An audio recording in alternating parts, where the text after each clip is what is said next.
Good morning, student. Today we will start BCom Part Second EAFM paper first.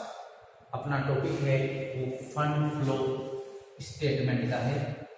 और fund flow statement create करने के लिए हमें अलग अलग स्टेप से कैलकुलेशन करनी होती है। उसके अकॉर्डिंग ही लास्ट में फंड फ्लो स्टेटमेंट क्रिएट होता है। लास्ट क्लास में भी हमने इससे रिलेटेड न्यूमेरिक क्वेश्चन कंप्लीट किए थे। आज हम एक एग्जाम में आया हुआ वेरी मोस्ट क्वेश्चन स्टार्ट करेंगे। इससे पहले मैं आपको फिर ये सभी पॉइंट रिपीट करता हूँ कि फंड फ्लो स्टेटमेंट तैयार करने के लिए हमको फर्स्ट कैलकुलेट करना होता है statement of change in working capital. First आप ये करते हो, देन सेकंड में आप क्या करते हो, अकाउंट क्रिएट करते हो। जैसे प्लांट है, डेप्रिसिएशन है, ठीक है, टैक्स का है, अदर प्लांट। इसके बाद आप लास्ट जो अकाउंट होता है उसका नाम है एडजस्टेड P&L अकाउंट। ये लास्ट अपना अकाउंट है। इसके बाद आप लास्ट में फंड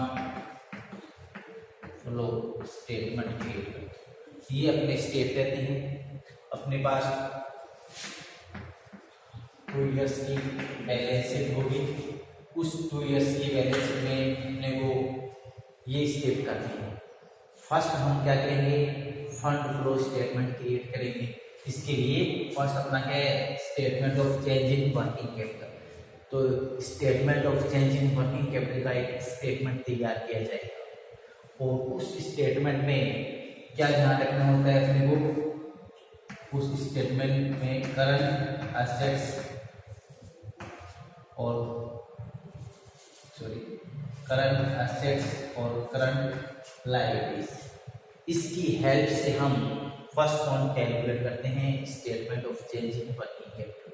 इसका एक फॉर्मेट होता है। उस फॉर्मेट के अकॉर्डिंग लास्ट वाली क्लासों में स्टार्टिंग में जो अपनी क्लास 3 फंड फ्लो स्टेटमेंट की उसमें मैंने ये फॉर्मेट सभी आपको नोट करवाए हैं, ठीक है। जिनको नहीं पता है वो देखना। तो फंड फ्लो स्टेटमेंट में अपने को इन बैलेंस शीट 2 ईयर की बैलेंस शीट से करंट एसेट्स और करंट लायबिलिटीज क्या क्या है उनको अपने को रखना है और उससे वर्किंग कैपिटल कैलकुलेट करनी है। समझ आ गया ना। तो इसका जो रिजल्ट आएगा इस स्टेटमेंट का वो लास्ट अपना पॉइंट नंबर 4 में यूज किया जाएगा, इसलिए ये काउंट किया जाता है। समझ आ गया ना। तो इसमें वर्किंग कैपिटल है वो इंक्रीज भी हो सकती है, डिक्रीज भी हो सकती है। इंक्रीज वर्किंग कैपिटल आ सकती है, डिक्रीज वर्किंग कैपिटल आ सकती है। वो हम स्टेटमेंट तैयार करते हैं उस टाइम हमें पता होगा कि वे इंक्रीज है या डिक्रीज है। क्लियर। तो ये और एक बात को ध्यान रखना है कि आप फर्स्ट पॉइंट में जो करंट एसेट्स और करंट लायबिलिटीज जो यूज करते हो वो अदर पॉइंट्स में यूज नहीं किए जाएंगे।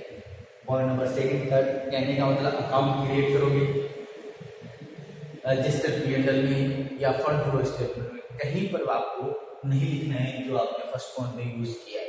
उसका जो रिजल्ट आएगा इंक्रीज वर्किंग कैपिटल या डिक्रीज वर्किंग कैपिटल वो आपको फंड फ्लो स्टेटमेंट में अपने को लिखना होता है, ठीक है। तो ये अपने को माइंड में कंफर्म करना है कि भाई फर्स्ट पॉइंट में आपने जो करंट एसेट्स जो करंट लायबिलिटीज यूज की है उस एसेट्स और लायबिलिटीज को अदर्स पॉइंट में यूज नहीं किया जाएगा। समझ में आ गया ना। और फंड फ्लो स्टेटमेंट तैयार करने के लिए स्टूडेंट अपने को माइंड में ये देखना है कि अपने पास जो 2 ईयर की बैलेंस शीट है और नीचे बैलेंस शीट में नीचे जो भी इंफॉर्मेशन दे रखी है उन सभी पर आपने वर्क किया है या नहीं किया है। जैसे फर्स्ट पॉइंट में हम किस पर वर्क करेंगे, करंट एसेट और करंट लायबिलिटीज है, इन पर हम एनालिसिस करके इसमें लिख देंगे। इसका मतलब आपके पास जो बैलेंस शीट में जो भी आइटम लिखे हुए हैं प्रत्येक पर आपको एनालिसिस करना है। तो उस बैलेंस शीट में करंट एसेट और करंट लायबिलिटीज पर एनालिसिस कहाँ होगी, फर्स्ट पॉइंट में। इसके बाद फिक्स एसेट्स की कार्रवाई ये अकाउंट्स क्रिएट किए जाएंगे वहाँ होगी। उसके बाद आपकी गुडविल है, ओपनिंग एक्सपेंसेस है, ठीक है, इंटेंजिबल जितने भी एसेट्स है उसका एडजस्टमेंट यहाँ एडजस्टेड P&L में होगा।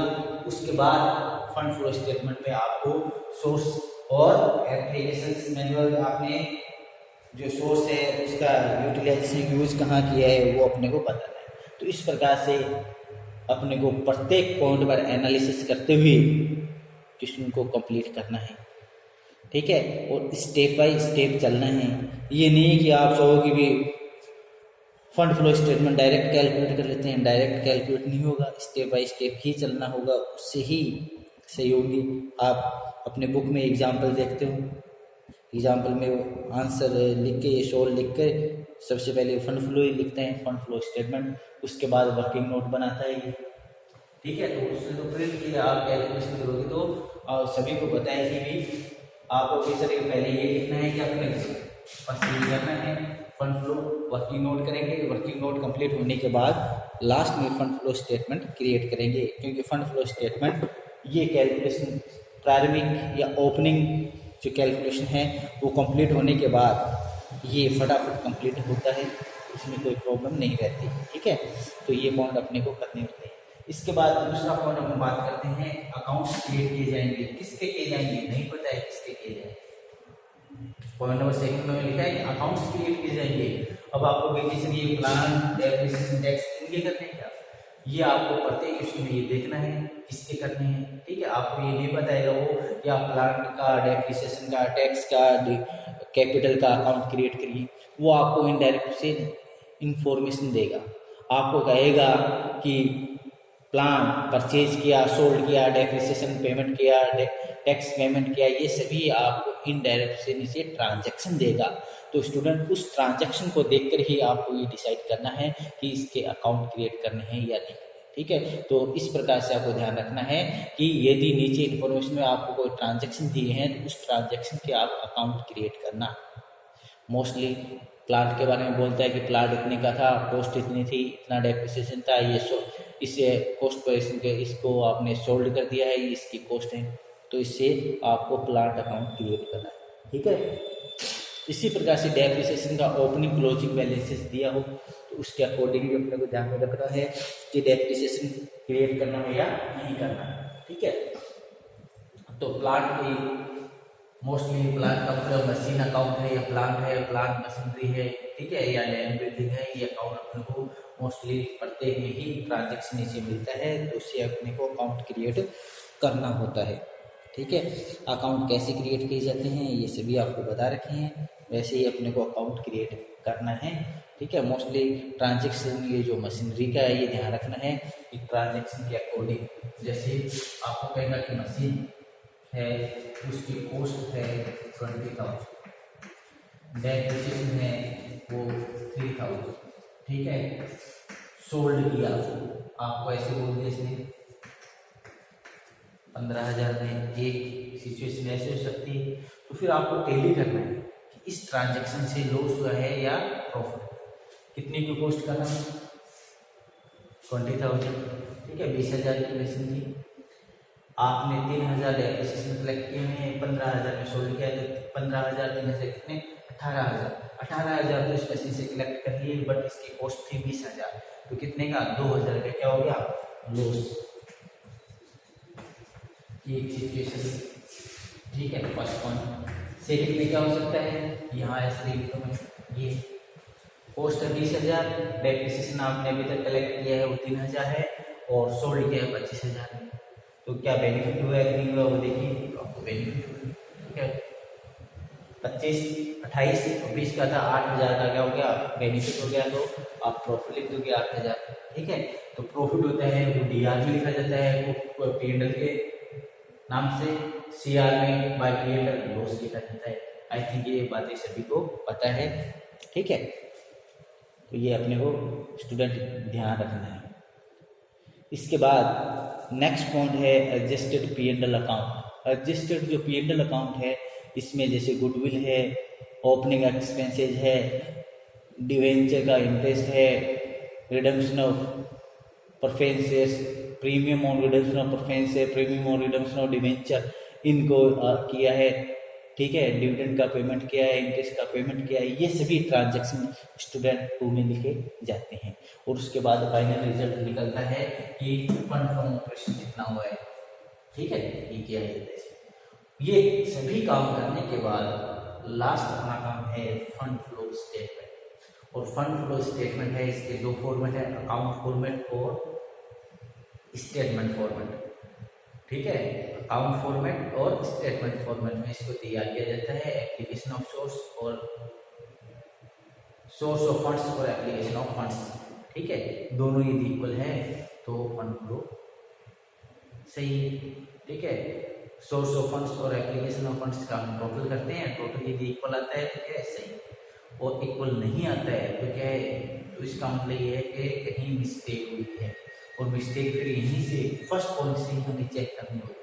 ठीक है, इसलिए ये फंड फ्लो स्टेटमेंट है, ये एमकॉम में भी आता है, सीए करते हैं उनके भी ये टॉपिक है, अपने भी है। ठीक है, तो ये बीबीए करते हैं उनके भी है। तो कहने का मतलब इकोनॉमिक्स से, ईएफएम से एमकॉम करते हैं, एबीएसटी से करते हैं, सब में ये दिए हुए हैं, सीए करते हैं या बीबीए करते हैं, फाइनेंस से एमबीए करते हैं, सभी में ये टॉपिक है फंड फ्लो स्टेटमेंट का। ठीक है, और कुछ बच्चों के लिए क्या लगता है, टिपिकल लगता है कि लास्ट में आंसर इक्वल नहीं हुई, तो बेटा ये ध्यान रखना है, स्टार्टिंग से अपने को ध्यान रखना है। इसलिए एग्जाम में जब भी अपन करें ना, सभी क्वेश्चन करने के बाद लास्ट में इसको करना चाहिए, क्योंकि एक ही क्वेश्चन के आप पीछे पढ़ते हो, इसका आंसर आता नहीं है, फिर आप चेक करते हो, काफ़ी टाइम लगता है। इसलिए अपने को ध्यान ये रखना है कि प्रत्येक क्वेश्चन अटेम्प्ट किया जाए। ठीक है, और इससे को फंड फ्लो को यदि देखो कंसेप्ट जिसके क्लियर होगे ना, उससे मिस्टेक नहीं होगी। आप 5 या 7 क्वेश्चन कंटिन्यू इसके करिए, और फिर करने के बाद आपका कॉन्फिडेंस का जो लेवल है वो ऑटोमेटिक इंक्रीज होगा कि भी फंड फ्लो स्टेटमेंट कर सकते हैं। ठीक है, अलग से फर्स्ट क्वेश्चन से लेकर एंड तक वैसे ही प्रोसेस है, इसी तरीके से चलते रहेंगे। कंसेप्ट अपने माइंड में क्लियर होगी, इसके बाद ये काम किया जाता है, अकाउंट्स कैसे क्रिएट किए जाते हैं, सभी कंसेप्ट के लिए आपके माइंड में क्लियर है, तो मैं कहता हूँ कि इसमें किसी प्रकार की गलती नहीं होगी। ठीक है, सेक्शन सी के लिए इसको तैयार करना है। अब हम स्टार्ट करते हैं। एक अच्छा क्वेश्चन है, दूसरी राइटर की बुक का है, बट ये एग्जाम में आया हुआ है, इसलिए मैं आपको बोल रहा हूँ, पहले क्वेश्चन आपको बताऊंगा, उसके बाद इसका रिजल्ट बताएंगे आंसर। ठीक है, एग्जाम में आया इसलिए आपको ये मैं क्वेश्चन बता रहा हूँ। देखिए क्या क्या है वो आपको बताता हूँ। वो ही अपने पास 2 ईयर की बैलेंस शीट है। ठीक है, 2 ईयर की बैलेंस शीट अपने पास दी हुई है। शेयर कैपिटल की हम लाइबिलिटीज में क्या क्या आइटम है वो आप लिखना चाहो तो लिख सकते हो। Share capital 50,000 last year, current year में 1 लाख। डिवेंचर है लास्ट ईयर डैश, करंट में 25,000। पीएनएल में आप देखोगे तो इसमें पीएनएल में दे रखा है अपने को, पीएनएल अकाउंट में 15,000 और 25,000। प्रपोज डिविडेंड है 5,000 और 6,000। क्रेडिटर्स है वो स्टूडेंट 20,000 और 30,000। लाइबिलिटीज फॉर एक्सपेंसेस दिया हुआ है, लाइबिलिटीज फॉर एक्सपेंसेस 5,000 और 3,500। बैंक ओवरड्राफ्ट 5,000 और 10,500। इस प्रकार से 2 ईयर की लाइबिलिटीज की डिटेल मैंने बताई। टोटल हम बात करें तो 1 लाख और 2 लाख। लास्ट ईयर का टोटल है 1 लाख, करंट ईयर का टोटल है 2 लाख। आप भी चेक कर लेना जो आपने नोट किए, बाई चांसेस में गलती हो ना। बैलेंस शीट का टोटल 1 लाख और 2 लाख। लास्ट ईयर का 1 लाख है, करंट का 2 लाख। आई थिंक नोट कर लिया होगा आपने। इसके बाद एसेट्स में उसके पास गुडविल है 15,000 25,000। प्लांट दे रखा है, प्लांट 18,000 और 96,000 96,000। स्टॉक है 40,000 और 35,000 40-35,000। डेटर्स दिए हुए हैं 15,000 और 32,000। डेटर्स है 15,000 32,000। कैश दिया है 8,000 9,000। ओपनिंग एक्सपेंसेस है 4,000 और 2,500। ओपनिंग एक्सपेंसेस 4,000 और 2,500।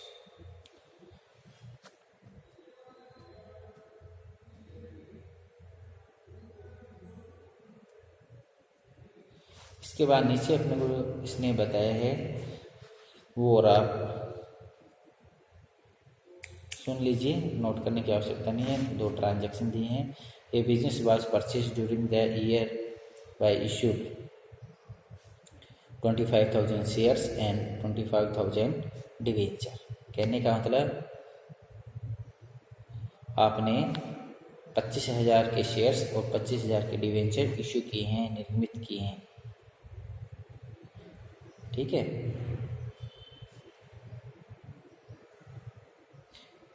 से बिजनेस से परचेज किए हैं। ठीक है, ये परचेज का ट्रांजैक्शन दे रखा है। शेयर्स परचेज किए हैं और डिवेंचर 25,000 के शेयर्स, 25,000 के डिवेंचर।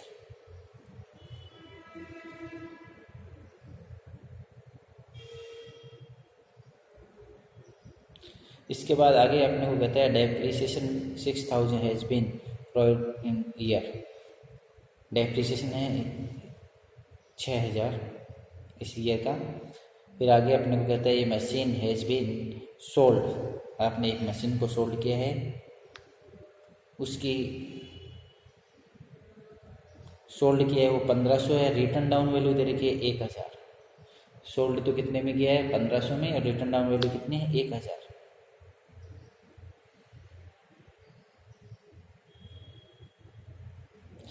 फिर आगे अपने को कहता है the business purchased has following assets and liabilities. व्यापार ने और भी कुछ एसेट्स और लायबिलिटीज परचेज की है। इसमें 20,000 की तो एक मशीन है, मशीनरी परचेज की है 20,000 की, स्टॉक परचेज किया है 5,000 का, डेटर्स परचेज किए 15,000 के, क्रेडिटर्स परचेज किए हैं 5,000। ठीक है, तो बिजनेस परचेज किया है स्टूडेंट, मशीन 20,000 की है, स्टॉक 5,000 का है, डेटर्स है 15,000, क्रेडिटर्स है 5,000। तो ये सभी डिटेल अपने पास है, एग्जाम में आया और क्वेश्चन है, अलग अलग विश्वविद्यालय में ये क्वेश्चन आ चुका है, इसलिए मैंने आपको नोट करवाया है। अब आप इसको हल करते हैं अपन साथ में ही, जितना हो पाता है वो अपन कंप्लीट करते हैं। तो statement of change in working capital start करते हैं, क्योंकि फर्स्ट पार्ट अपना क्या होता है, statement of change in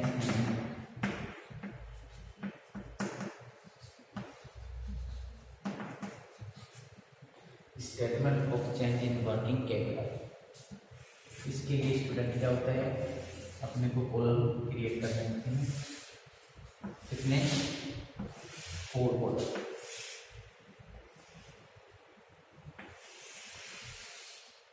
last year, current year, increase और डिक्रीज। ठीक है, ए पॉइंट यानी क्या है, करंट एसेट्स। अब जो करंट एसेट्स है वो अपने को देख के लिखना है। तो देखिए अपनी बैलेंस शीट में अपने पास करंट एसेट्स में है स्टॉक, डेटर्स और कैश।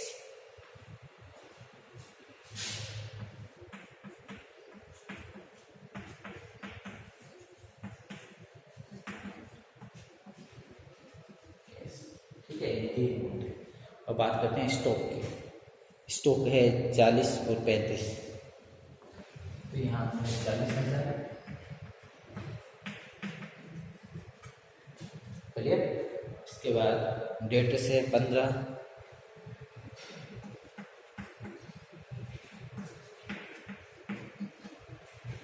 ठीक है, और ये 8 और 9।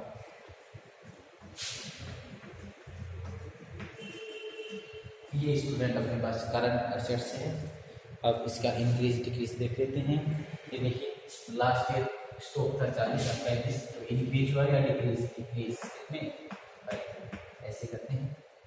इसी प्रकार से डेटर्स देखते हैं। डेटर्स में देखिए 15,000 और 32,500 है, इसका मतलब इंक्रीज हुआ है, तो इंक्रीज में देखिए 17,000 यहाँ तक कैश। इसी प्रकार से कैश लास्ट ईयर 8 था, वो हो गया इंक्रीज हुआ 1,000 से 1,000।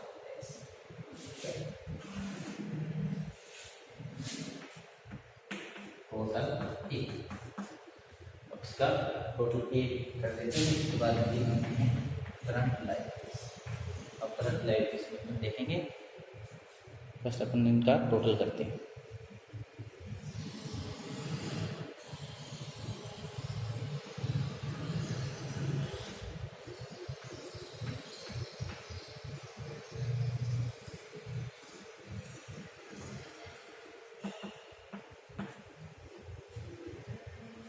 ठीक है भाई,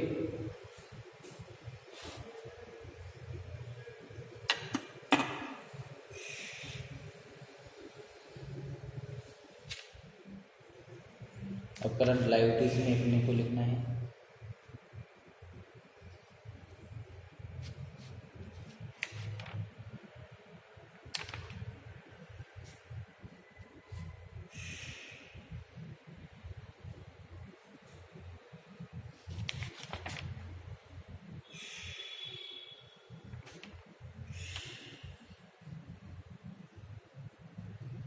करंट लायबिलिटीज में आप फटाफट लिखिए creditors, liabilities for expenses of bank overdraft, ये 3 लिखने हैं।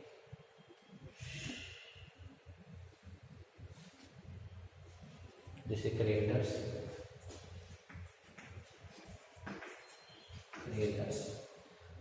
की हम बात करें 20,000 और 30,000, ठीक है। अब देखो इसमें थोड़ा सा इंक्रीज डिक्रीज में ध्यान रखना है। 20 से 30 हो गए, इसका मतलब इंक्रीज हुआ है, लिखना है डिक्रीज में, ठीक है। 20,000 से 30,000, इसका मतलब क्या हुआ, इसका मतलब है वो इंक्रीज हो गई। देखने को ये इंक्रीज होगी तो सर आपने इंक्रीज में क्यों लिखा है, डिक्रीज में लिख दिया आपने, ये गलती से यहाँ लिखना चाहिए था, आपने यहाँ लिखा है, तो ये यहीं लिखना है, ठीक है। देखो यहाँ से यहाँ आपको वैसे 10,000 इंक्रीज है, इंक्रीज में लिखो, इंक्रीज में नहीं लिखना है बेटा, ये करंट लायबिलिटीज है। लास्ट ईयर मांगने वाले 20,000 थे, अब हो गए 30,000, तो इससे क्या हुआ, फंड डिक्रीज हो गया आपका, ठीक है, इसलिए डिक्रीज में लिखना है। करंट लायबिलिटीज में रिवर्स है, ये ध्यान रखना।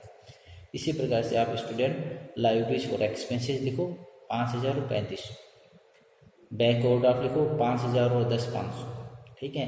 अब एनालिसिस करके टोटल बी को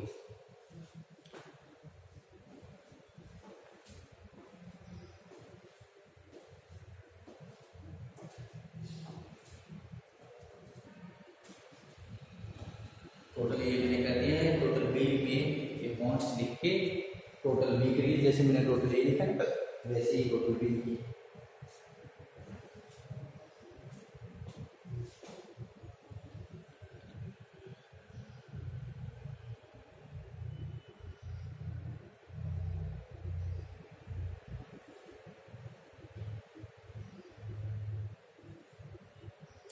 टोटल बी आपने काउंट किया होगा, टोटल बी आना चाहिए 30,000 और 44,000। लास्ट ईयर का 30,000 है, करंट का 44,000। अब आप लिखिए working capital A minus B, working capital A minus B, working capital A minus B,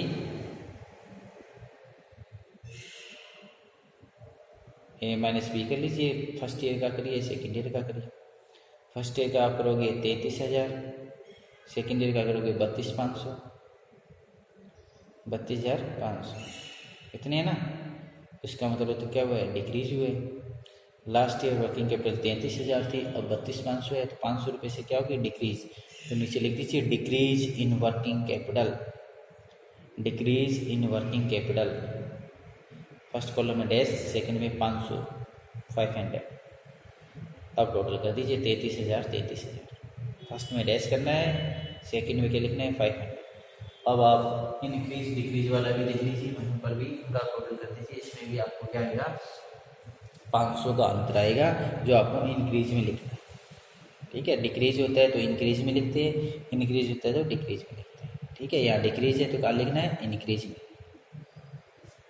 और आपका रिजल्ट यदि इंक्रीज आता है तो ये जो अंतर आता है ये आपके डिक्रीज में करते हैं, ठीक है। और वो ऑटोमेटिक इंक्रीज डिक्रीज वाले टोटल इक्वल आ जाते हैं आपके इस अंतर से ही।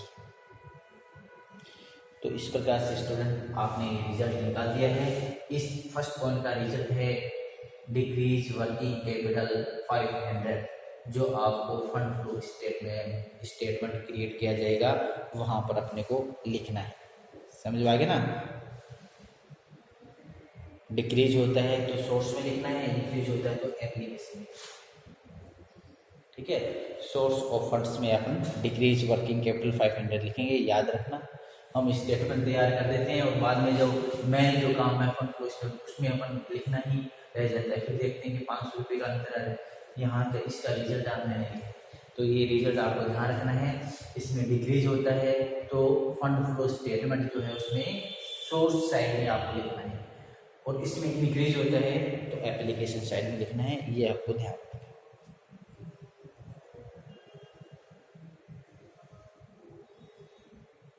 इसके बाद स्टूडेंट तैयार करिए आप प्लांट अकाउंट। एक ट्रांजैक्शन दे रखा है तो रिसीव प्लांट अकाउंट तैयार करिए।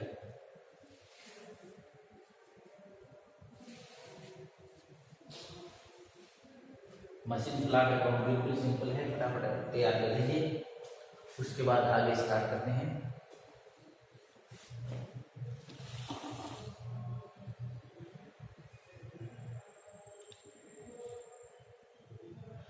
मशीन प्लांट अकाउंट में देखिए ओपनिंग क्लोजिंग प्लांट का है वो लिखना है। ये ट्रांजैक्शन आपको दे रखा है नीचे, वो अपने को लिखना है। एक ठीक है, 1500 बेचा है, 1000 की है, 500 का बेनिफिट हुआ है, डीआर में लिख देना। ये ट्रांजैक्शन लिखना है। डेप्रिसिएशन दे रखे हैं 6000, वो लिख देना। और आपने मशीन परचेज किए बेचा कि वो डीआर में लिख देना। ये लिखना है, फटाफट करो कंप्लीट।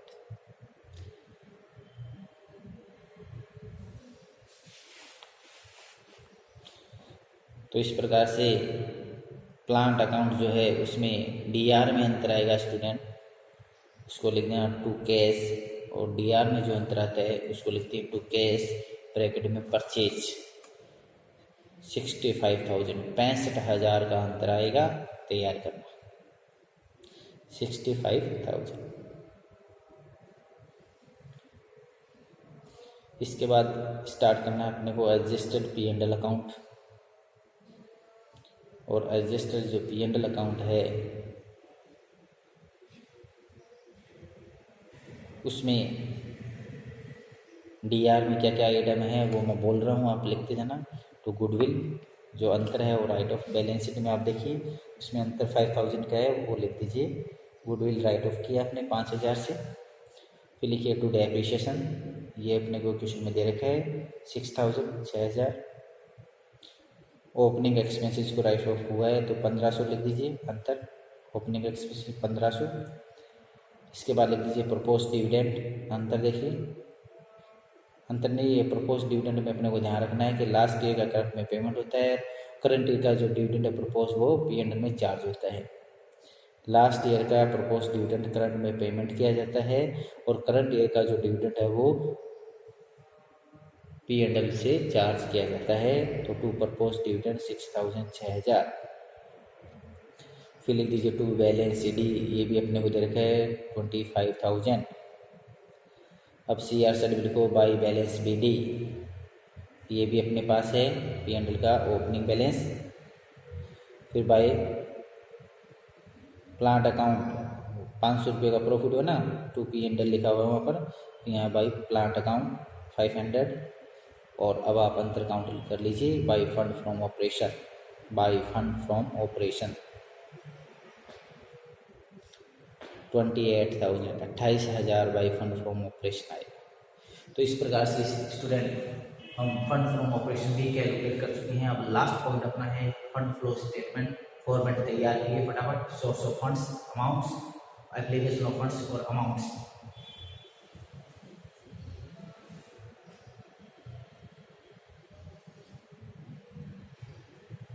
यस लिखिए। सोर्स ऑफ फंड्स में issue of shares 25,000, issue of debenture 15,000। इसके बाद हाँ ये आप ऐसे करना, फंड फ्लो स्टेटमेंट तैयार करना, उसमें प्रॉब्लम होगी तो नेक्स्ट क्लास में आपको मैं डिटेल से आपको बताऊँ, क्योंकि अभी टाइम नहीं है ये पूरा कंप्लीट करने के लिए, इसलिए आप तैयार हैं। ठीक है, जैसे मैं आपको बता देता हूँ कि शेयर्स अपने को दे रखे हैं इसने, तो शेयर्स का अंदर देखेंगे और वो लिखेंगे। ठीक है, इसके बाद प्लांट आपने सोल्ड किया है वो लिखना है। ठीक है, फंड फ्रॉम ऑपरेशन लिखना है, डिक्रीज वर्किंग कैपिटल लिखना है। इधर प्लांट परचेज किया है तो वो लिखना है, डिविडेंड पेमेंट किया है वो लिखना है। इनडायरेक्ट से मैंने आपको बता दिया है कि ये आपको याद करना, फिर भी मिस्टेक है तो नेक्स्ट क्लास में इसको और एक्सप्लेन करेंगे। आज के लिए इतना काफ़ी है। थैंक्स।